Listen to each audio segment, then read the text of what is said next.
So, good day everyone. I am EJ Andrea Isurcan and we are the last reporter. So, the topic that we are going to tackle is all about the employee and industrial relations. And I am the first reporter. So, I'm tackling about the employee relations and industrial relations. And employee relations and versus industrial relations.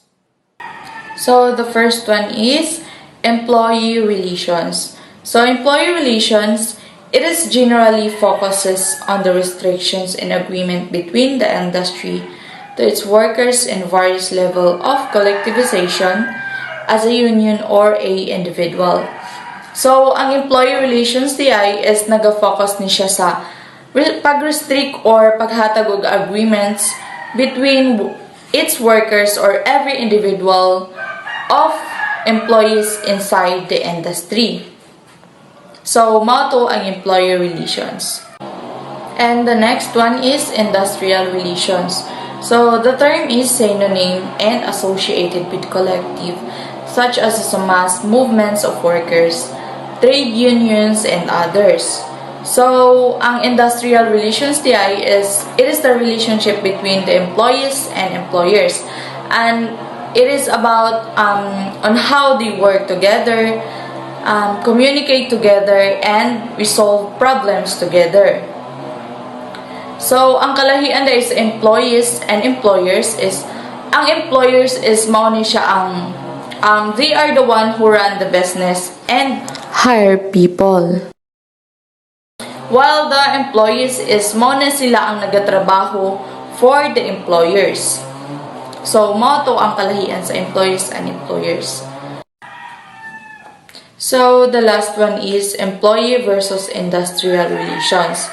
So, employee relations focuses more on factory work and manufacturing jobs, while industrial relations were thought of to be more focused on collective action, such as bargaining agreements.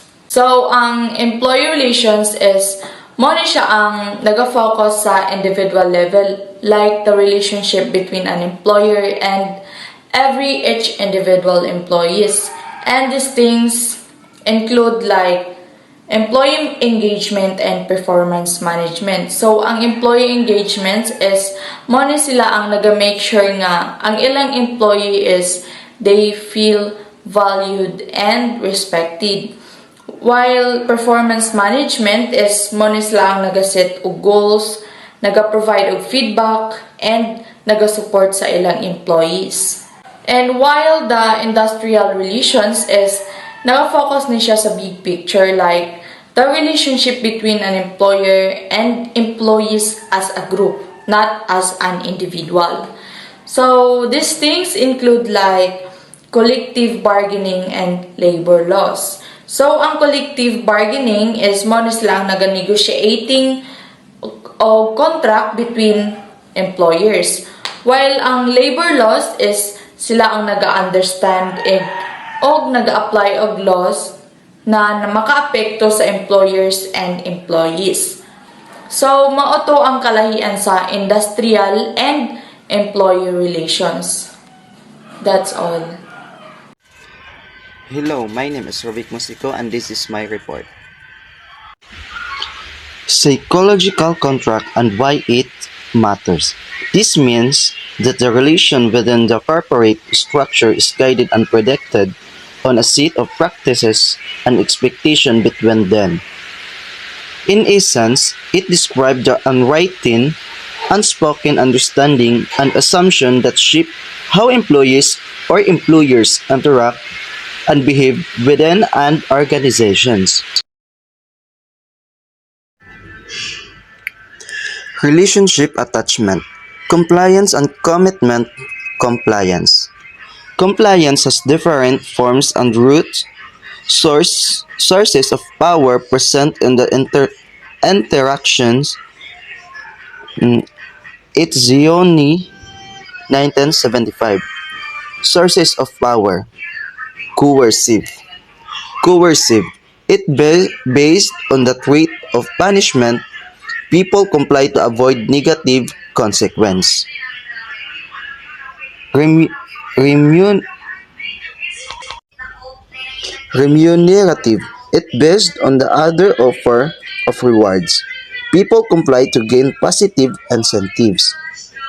Normative. It based on shared values and social expectation. People comply because they believe it's the right or expected thing to do. Mao ni siya ang three source of power.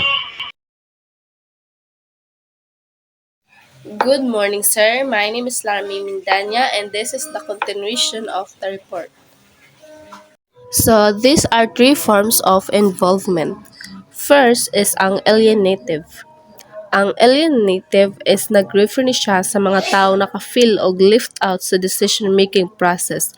This feeling of alienation is metabo ni siya kung ang isa ka citizen, kabalo siya nga ang iyang opinion is dili lang gihapon mag-matter or shall we say their voices are not heard or valued. So, isa sa pwede mahitabo paging honest ang lack of trust sa citizen dito sa government. Mawala ilang trust kung maka-feel sila nga disconnected sila sa decision-making process. So, to avoid alienation, good governance seeks to promote inclusivity, transparency, and accountability, ensuring nga ang tanang citizens na opportunity para ma-participate and influence decisions. Second is ang calculative. Ang calculative means making decisions based sa maayong pagplano og mga facts. About ni siya sa paggamit sa data ug analysis aron timbang-timbangon ang lain-laing mga options o pagpili sa the best one para sa mga tao.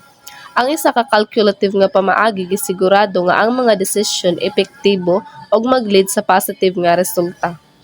The third one is moral. Kabalo naman taning moral, di ba? Moral means pagbuhat og unsay maayo para sa mga tao. Apil na dira ang pagka-honest, fair, and accountable, treating everyone equally og pagbuhat og mga decisions nga makatabang sa society and protect the future. So, let's proceed sa commitment.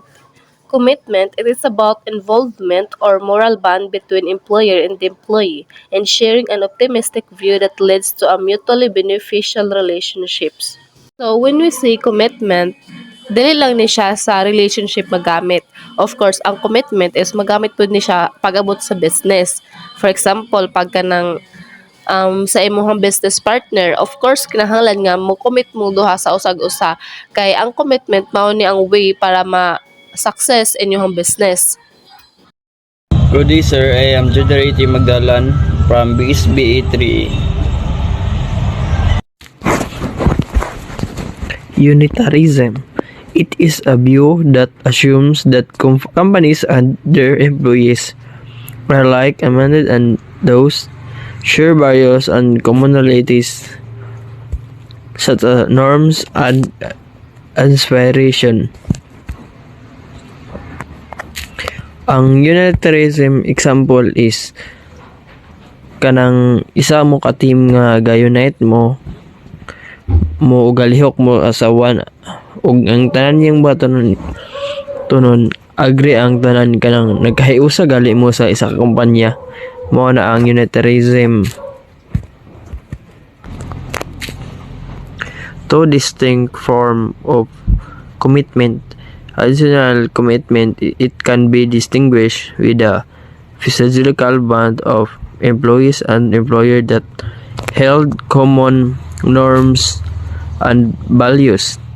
Example na is kanang ang kanang bond ninyo sa imong amo, ginarespeto ninyo ang isig usa as a higher employee and employer.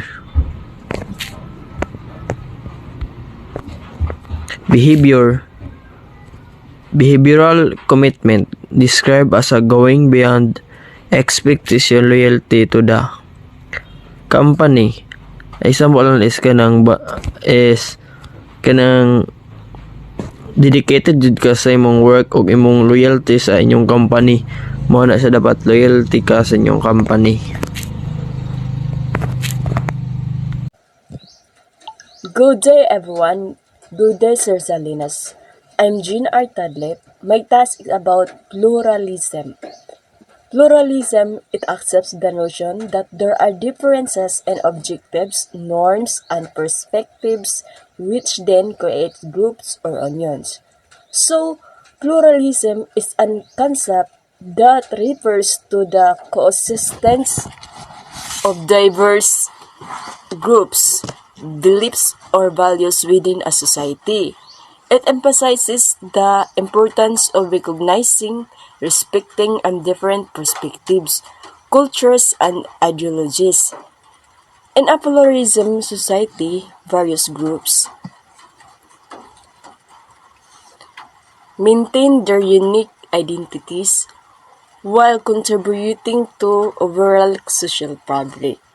So these apply to various contexts including politics, religion, and cultural practices.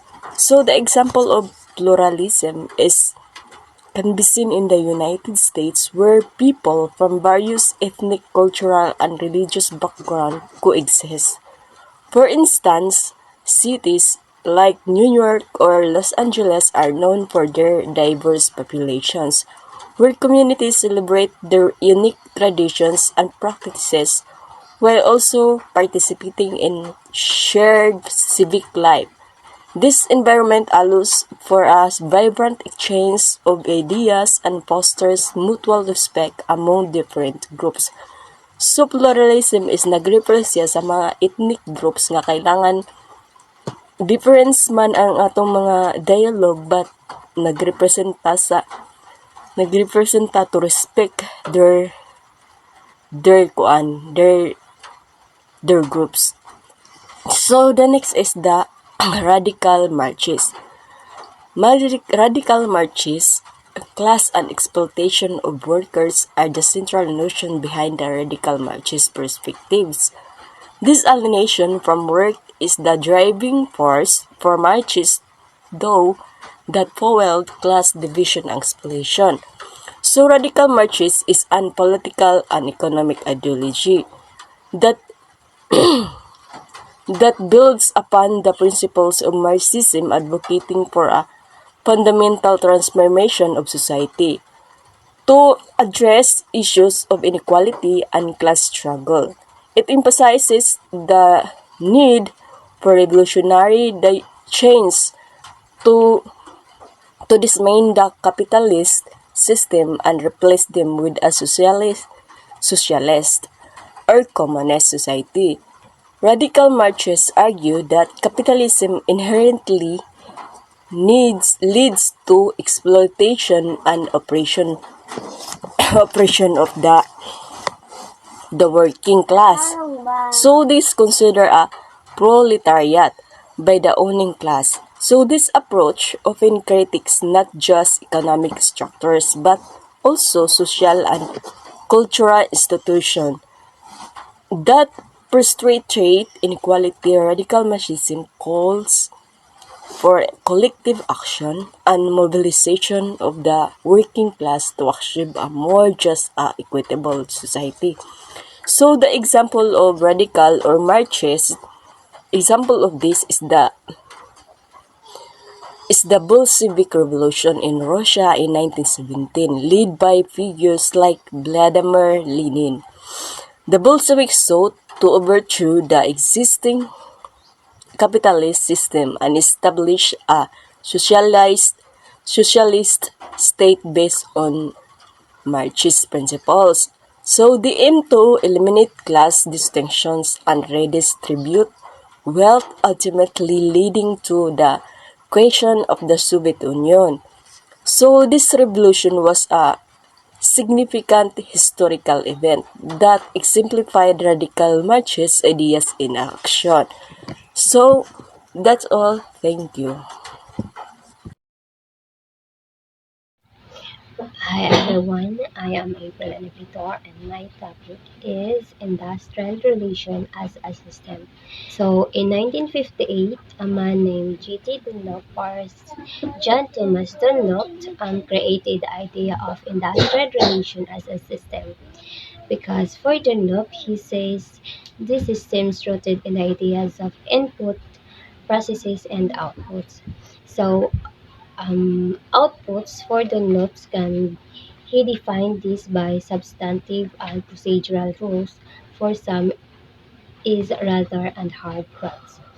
So, muna siya ang two types of output, the substantive and procedural rules. So, substantive rule is muna siya ang nag-focus na siya sa what.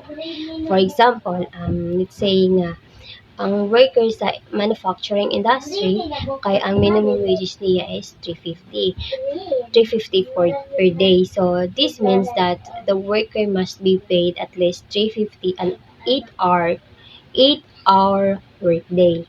Then, ang procedural rule naman is kanang nag-focus ni siya sa how. Like, kanang muna siya ang process or kanang proseso for reviewing and adjusting the minimum wages involves input from labor unions, employees. Good morning, sir. I'm Riza Raot from Best Bay BE3A.